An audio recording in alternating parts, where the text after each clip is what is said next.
CZ. Get a little bit of DC, a little DC and a little CZ. So I got you a DC. Got myself a CZ. Man, my life is sponsored by fucking Diet Coke. DCs. DC sponsored my life. If it wasn't for them. Like Daniel Cormier. Daniel Cormier is my fucking hero. If I was gonna like dress up for Halloween, but I'm not. You can't do this. I would wear a fucking Coke bottle costume with DC's face on it. I couldn't like wear DC's face. That's called racism and fucking just bad overall. Yeah. Decorum. Yeah. But I think I could get away with a Coke bottle with DC's face on it. Yeah, you might be able to. Yeah, that'd be awesome. You're fucking recording, aren't you? I am recording. That's good. Yeah. It's another episode of the fucking Bludgeoning. The Bludgeoning. And this episode on this week, correct me if I'm wrong, J-Bones, but it's fucking my namesake.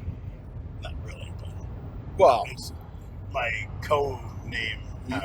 were your parents big Katatonia fans before they were even existing? Yeah, my parents fucking loved. No, your parents were just a big fan of Jonas Renkse. You know, 14-year-old. Before he was in 14-year-old middle schooler. Yeah. Jonas Renkse. Well, this is an interview with Jonas Renkse and Anders Nyström from Katatonia and Bloodbath. Bloodbath. Like, come on. Two gigantic bands. These are the fucking dudes. I was a little shocked. Like, we're getting these big bands, and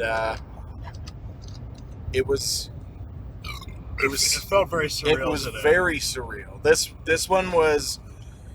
We went into it, and we were allowed to be part of like the sound check and everything. We were like, dude, we got basically a private concert of fucking Cellar Darling.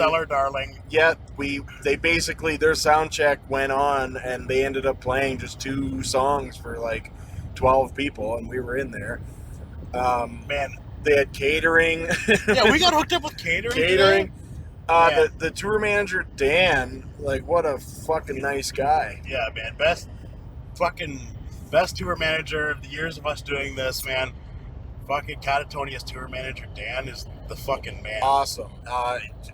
Just give him a little shout out here. You can go check him out on Instagram at WV Hardcore. Yeah, man, cool. We dude. follow him.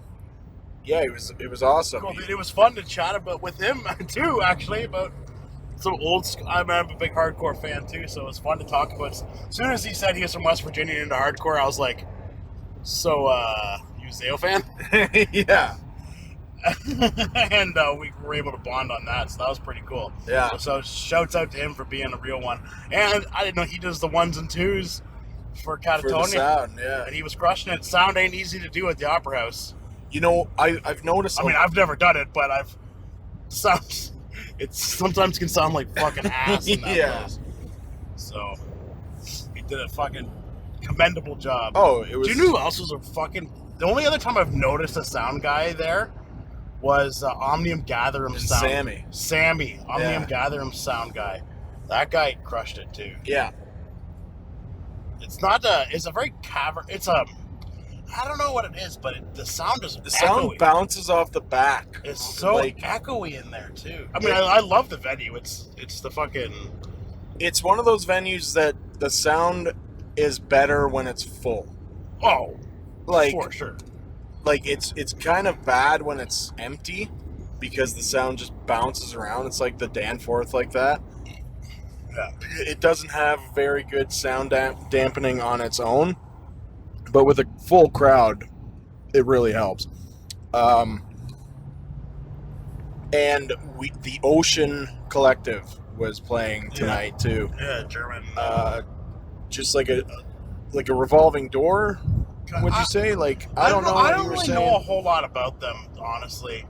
I was looking around at their on their Metallum page today, and they definitely seem like there was like an artist collective who've just had like just a shit ton of different members and contributors, session and musicians, and live singers. And Jonas Renkse from Katatonia is one of them. And I guess he wanted to tour with them or something at one point, or do shows with them, but he just didn't. He just couldn't fit into his extremely busy schedule. Yeah. Anyways, they were fucking awesome. Yeah, really cool dudes. It was like touch and go if we were gonna actually get to interview Jonas, because he hurt his back earlier today, and I don't know, wasn't feeling so. I know what that's like to have a fucking sore back, and so do you. It sucks. Yeah, so it sucks. I really appreciate him gritting his teeth through that. The full set. Through the gritting his teeth and still like allowing us to do the interview, but also we're still fucking putting on a hell of a performance, man. Like, I couldn't put on a concert with a fucking out back. I tell you what, I like lie on the floor. I couldn't do anything. I couldn't attend a concert. Yeah, Jason was like, "Can't come." I remember we saw fucking Amon Amarth, and you sat in a chair. I was sat in a chair, like I would stand for like 8 minutes and sit for about 20. Yeah. Yeah. So, yeah, back injuries fucking suck, man. Yeah. Truly. Props to him for powering through that. Yeah. And hopefully he can get, some medical attention and finish out the tour real strong and whatever he needs to do. Yeah. There's a few things we touched on in the interview. We, in the past, have had multiple interviews lined up with these guys when they're touring with Bloodbath. Yeah. And they just, every time Bloodbath gets a tour in North America, something fucks it up. And we're hoping one day we can actually see Bloodbath, but it was awesome, man. Then we get to talk to Nick Holmes if Bloodbath actually comes back. Yeah. That'd be fucking amazing. At this point, though, I want to see Paradise Lost. Yeah, man, it was funny. He was talking about how it was like Paradise Lost and Nick Holmes was one of his like big musical heroes growing up, and it's crazy now they're in a band together. Yeah, that is crazy. But then I was looking at it, then I was like, man, how much older is Nick Holmes? He's only like 4 years older than him, so it's not like it's interesting. But Yeah. Paradise Lost was he was like, Nick Holmes is probably like 21 or something, I'm guessing. He's like having a big influence on bands. It's pretty wild. Yeah. So, Yep.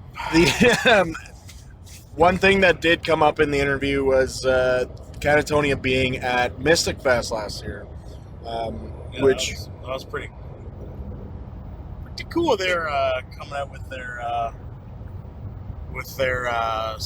all these festivals in Europe are starting to come out with their lineups, and they've announced Mystic has announced Behemoth already. yeah, Behemoth, Ghost, Gojira, who else? What else did I see? Moonspell. Oh, Moonspell. I thought you said Moonsora, and I was like, what? Yeah, I mean, holy shit, that would be nuts. But yeah, if you're looking for a fest to go to and you're listening to this show, me and Jonas went to Mystic last year. It was the fucking time of our lives. It was really well done. Like, it was super clean. The fucking sound was amazing. It was just, everything was perfect. You'll hear Katatonia talk today about how they fucking love Polish fans, man. It's just so, dedicated. They know what they're doing. So if you want to go to a fest in Europe this year, I'd go. Yeah, if you want to go to the fest, go to fucking Mystic Fest. If you want to listen to some metal, listen to the new Katatonia or the new fucking Bloodbath. And if you want to listen to two fat assholes fucking blabber on about nonsense, just listen to the fucking... Call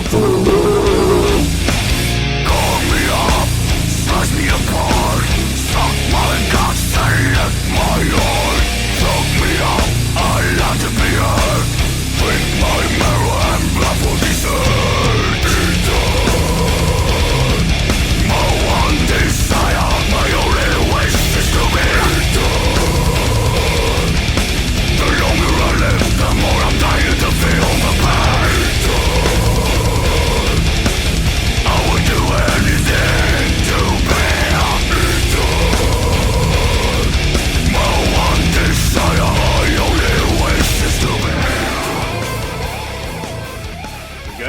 Yeah. All right, welcome to the Bludgeoning for another episode. We're here with Anders and Jonas from Katatonia and Bloodbath here in the frigid basement of the Opera House. We've missed this place. It's been a while since we've been down here. You guys, this is the only venue I think you've played in Toronto, right? Yeah. I think so, yeah. We've been here maybe 4 times or something. Five? Yeah. We were trying to look. I think the last time you were here was 2017. Yeah. Yeah. But no, that's not for lack of trying, though. No. Right? No. So is I was going to ask you, what is the update on the Bloodbath North American Tour curse? Yeah, that's a good question. I mean, we would basically like to ask you the same thing. You know? Yeah. I mean, we've been trying so hard with that. It's just fucking obnoxious. It all comes down to this fucking bureaucracy, really. The whole backlog thing of the whole visa process is enormous. Yeah. And they don't give you any answers. They just say wait. They just tell you to wait.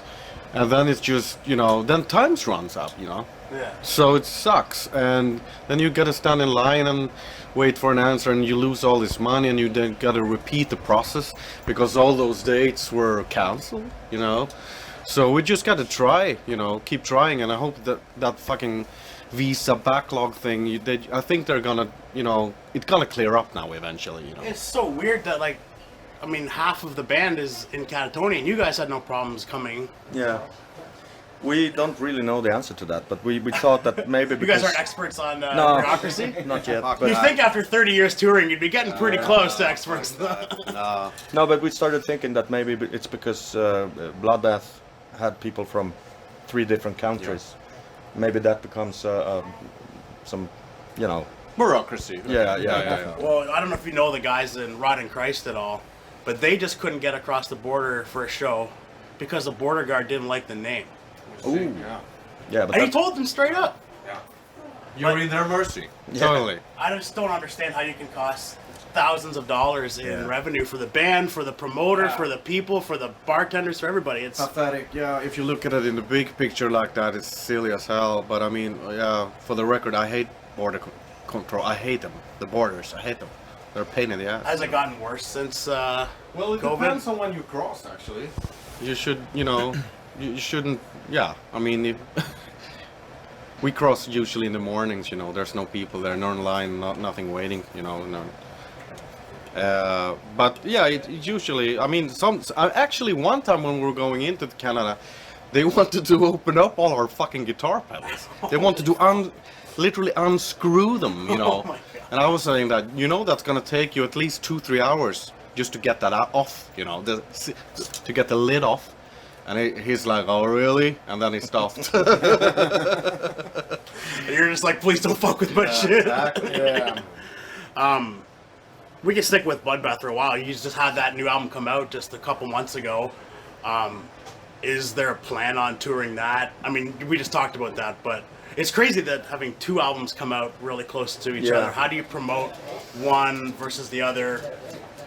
it's hard. I mean, we have never done it this close before, I think, with the 2 bands, so it's pretty new to us as well. Thing is, I mean, Bloodbath, we don't do a lot of touring and gigging, so in that sense, we don't have to be elsewhere when the Katatonia album comes out, and so that makes it a little bit easier. But I mean, of course, the whole promotion process, you want it to be as good as possible. But we're touring more with Katatonia, which makes it easier to promote the album that way.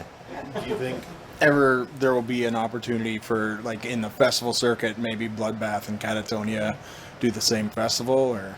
Oh, we have done that we many do that. times. In Europe, we do it all the time. Oh, yeah? We call it, what do we call it? Double duty. Yeah, exactly.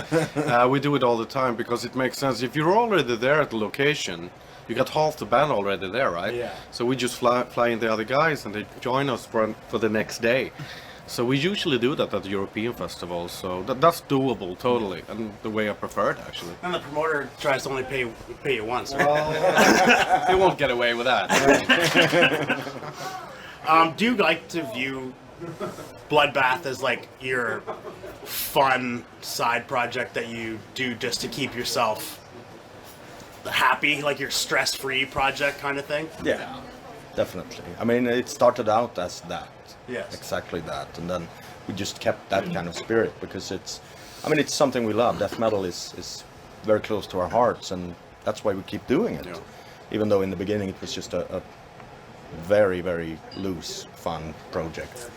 But it became more and more like a band, and we like to keep it that way now. Yeah. It kind of accidentally became a full-time Yeah, gig. yeah. It did. And you had something else similar with October Tide that kind of happened, but you guys kind of let that go and be its own thing, right? Yeah, yeah. And I only did like two of the albums, and they already made much more albums than that. Yeah.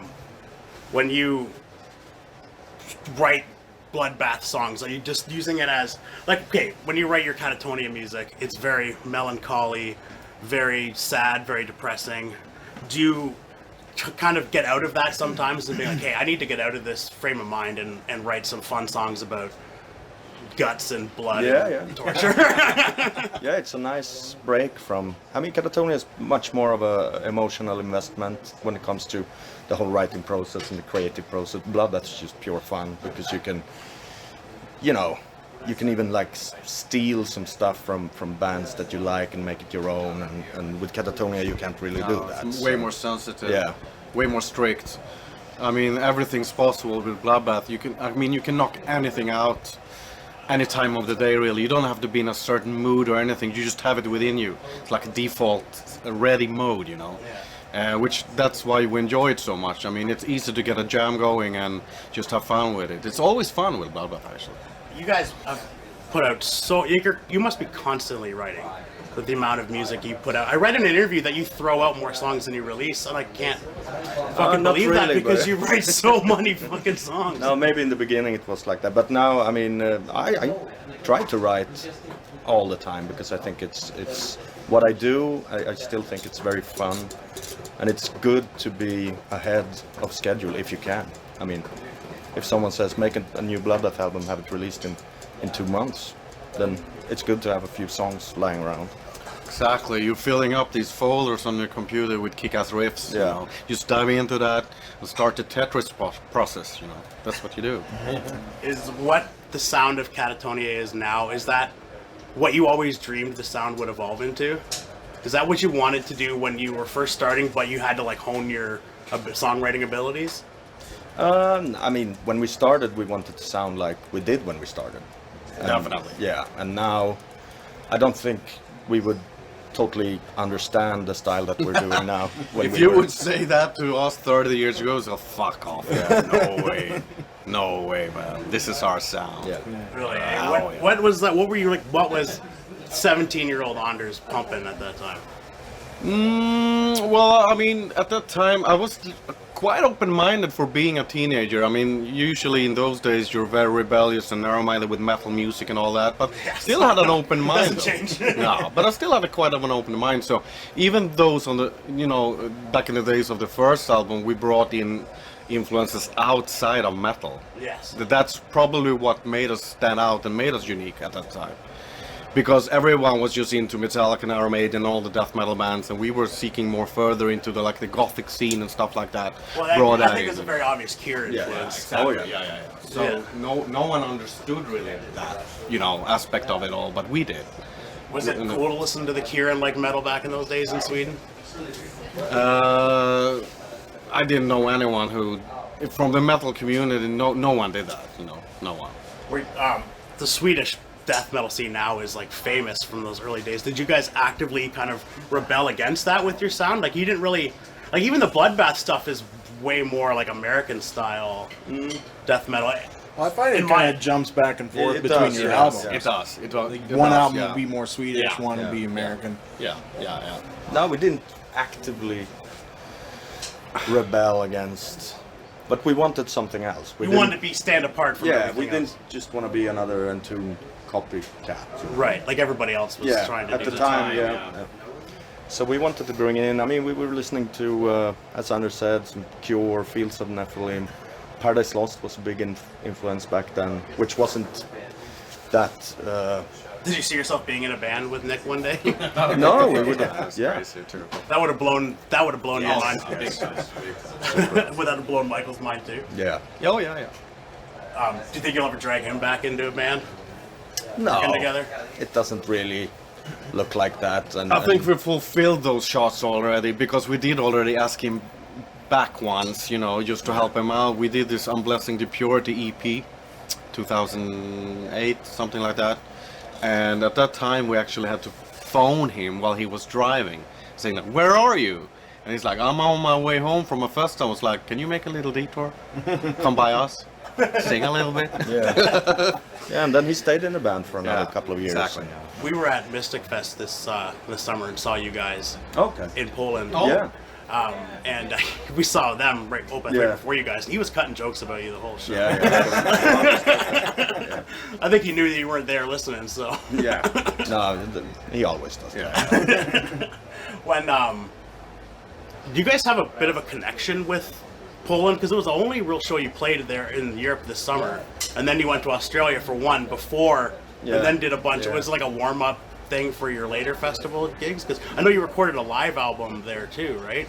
Yeah, I mean, Poland has started to become one of the places that we go to that has the best, support for Katatonia. Great audience. Yeah, super. We always play the bigger venues there, and We was our first time there, and it's a thriving scene for yeah. Like the people there are so passionate. Oh and, yeah, super. And I couldn't believe it. Like you guys were on at like 1 a.m. after Opeth, Yeah. and there was a huge crowd. Yeah, it like. was. Dedicated. Still there. Yeah, everyone there was, even the very last night, it was cold as hell. Yeah. And Leprous was the last band to play, and there was still a huge band for them. I was I was kind of nervous. It was like cold as hell. Like, oh, these poor guys, man, they came on last minute. Yeah. But the Polish, Yeah, those slots are usually, oh man, you can see people actually walking and leaving the fucking area compound, walking out, and it's like, oh, come back. yeah, like we're trying. Yeah, that must be like the band after the final band. That's got to be a rough. That is a rough spot. Yeah. Do you ever fight for spots on festivals, or do you just take whatever they give you? We usually say that we say we obviously Katatonia, we prefer darkness, when we play. Of course, yeah. So being in the mid-bright afternoon in the sun is not going to do it for us. So sometimes we actually say, put us in the tent where it's dark, but we get a slightly worse slot, time-wise. It doesn't matter though. I mean, the time in that tent doesn't exist. Yeah. So fuck it, Just give us the dark. It's if you'd rather play in the dark than in the day. Yeah. I can imagine that. Yeah. I seen Mayhem during the day once, and that was Yeah, I mean, it's just like you wasted in a way. So Yeah. Do you still hate touring? I read an interview with you where you said touring is your least favorite thing. No, that was a long time ago. Yeah. No, I enjoyed it.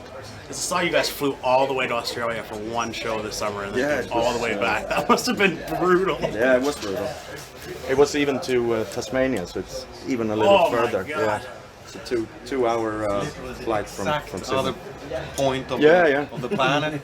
got to make that work for you. Was it a festival or just one show? It was a festival, one show, and we didn't get the instruments. They were left in somewhere in Germany, I think. Fuck off. So it was even worse than just flying. Oh my god. 18 hours and then you have to play. Yeah.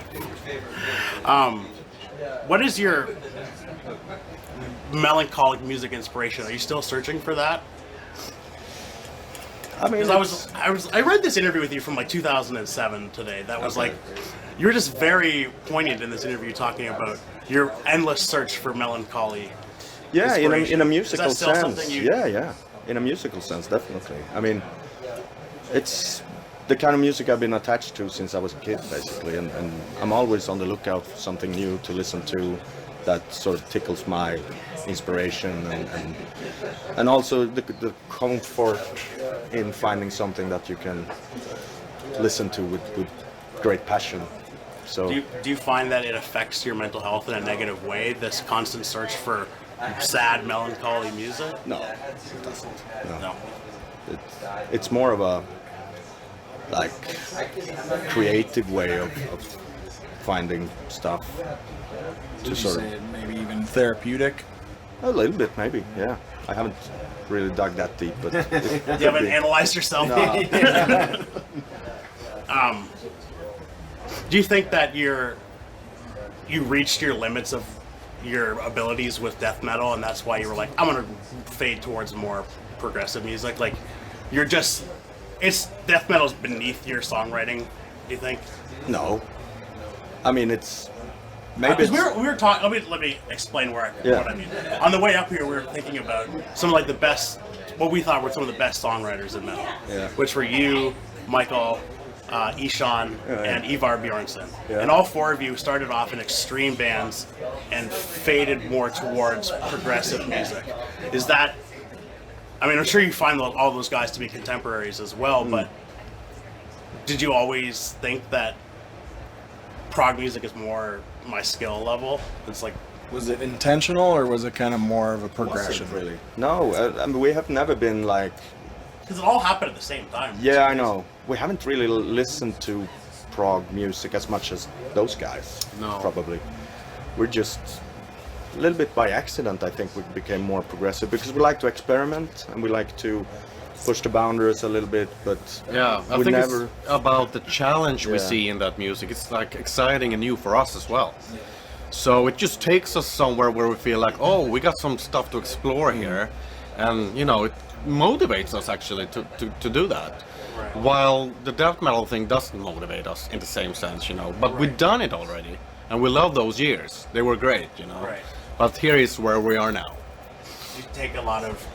I know Michael takes a lot of flack for it, comically, so that he just embraces the flack from switching from death metal. Have you guys faced that flack much, or haven't? Because you stuck with Bloodbath for so long that you haven't faced any flack for that.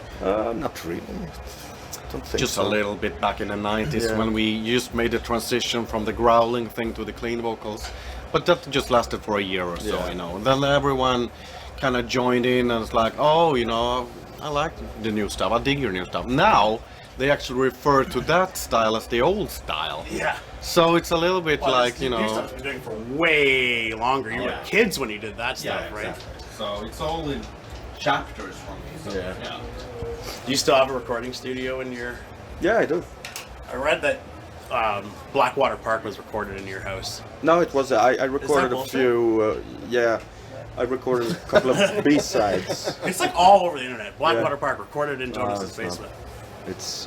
But I did help Michael to record the acoustic stuff for the B-sides that they released for that album. So the internet is filled with lies. As always. This isn't news. Question for Anders: are you gonna do any more Diabolical Masquerade, or is Blackheim coming back? Yeah, well, Is he gonna make an appearance? I'm trying to find him actually. He's somewhere out there. I'm trying to locate him. He's buried deep inside somewhere. No, I would love to do it. I've been thinking about it a lot, and actually I thought about it more than ever now with the pandemic thing. This is a little bit unfair to myself, but I think if the pandemic would have lasted one more year, I would have actually gotten to it. Another Actually, yeah. Diabolical Yes. Masquerade album. Damn it! Friggin' COVID couldn't last one more year. Bring another mutation going. Yeah. Fucking... That's good. Yeah, let's get another. Let's get We need another more one. lockdowns. Let's get a bunch of greasy metalheads in this basement. We can get another one. Did you write a lot of this new album during lockdowns? Yeah, whole album was done. Yeah, both written, and record, and everything during the lockdown. Was Sweden? Were you able to get together, or did you just send it all online? we always send it anyway. We're I mean, not it's jamming. 2022. Yeah. You do it all that way anyway. So exactly. no, it wasn't a problem. I mean, it would have been the exact same procedure, even though if it wasn't a pandemic. So You would have just still yeah, sequestered yourself in your basement studio anyway. yeah. Did you write the Bloodbath album during that as well? Eh? I think yeah. We did. I started earlier than these guys, yeah. and they followed up. So that was all done in 21, and we all finished it at early 22, and yeah. So that's been, you know, laying ready for a while actually. Yeah.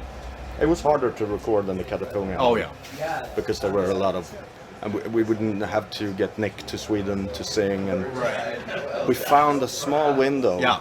They opened it up, so he could travel, and then he did his stuff, and then he went back, and then they closed it. Yeah. It was We were almost so like, lucky. I have to go do my thing. I think they're about to wrap it up. Yeah, we're wrapping it up right now.